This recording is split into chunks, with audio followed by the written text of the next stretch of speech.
pressing issue was lynching.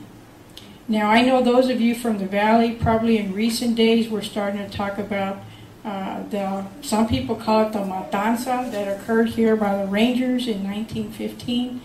Some people call it the South Texas Race War. And if you're not familiar with that, that's something else. Get on the computer and Google South Texas Race War, or just put 1915 Texas Rangers, Mexican Americans, and you will be shocked if you already don't know about what happened in the Valley at that time.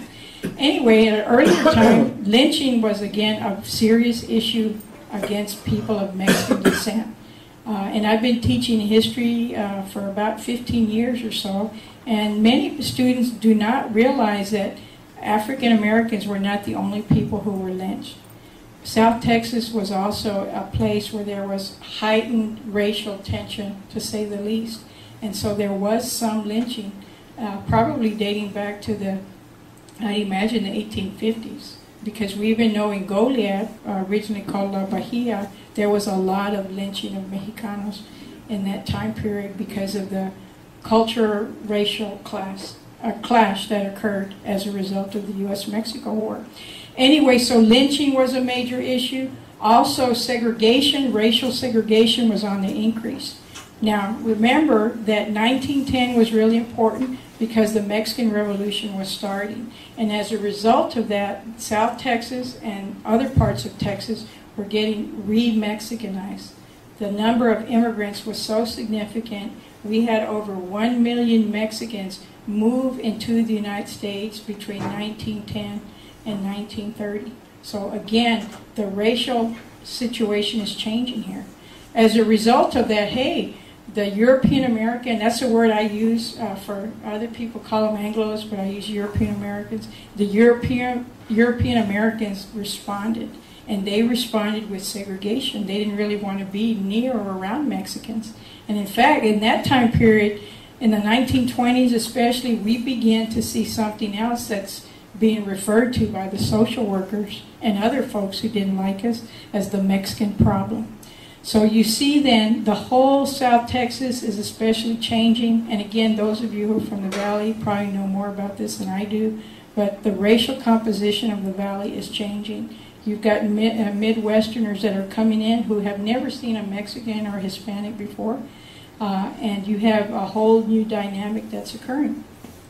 Well, so as a result of lynching and racial segregation and lack of education and socioeconomic subordination, many of our leaders, many who were mutual aid society members, also many, particularly men, businessmen came together, Mexicans and Mexican Americans in Texas, and actually even a few people from Tamaulipas, came together to talk about what were they going to do about the situation of La Raza. So then we know as early as 1911, we've had a long history of civil rights activism. This is not just I know now people are saying, hey, the Mexican-American civil rights movement began after World War II with Dr. Hector Garcia.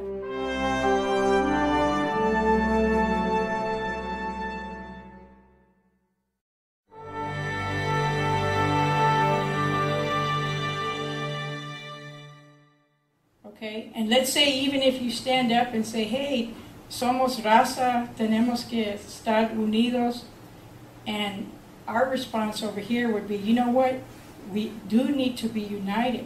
But after 1924, the Border Patrol got created. Before 1924, there was no Border Patrol right here.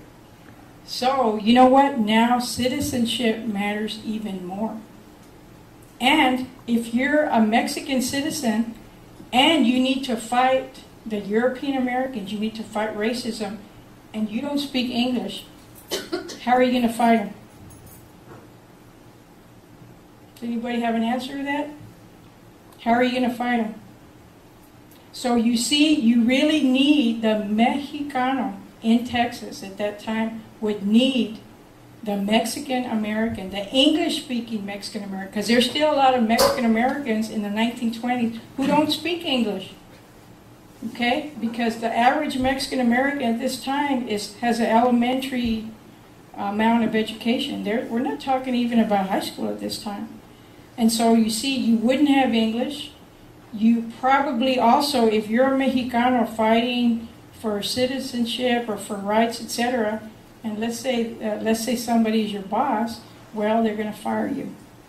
Okay, if you don't own your own business, where's your from what do you have economic independence, right? Okay, so and what if someone to say, hey, you're a Mexicano?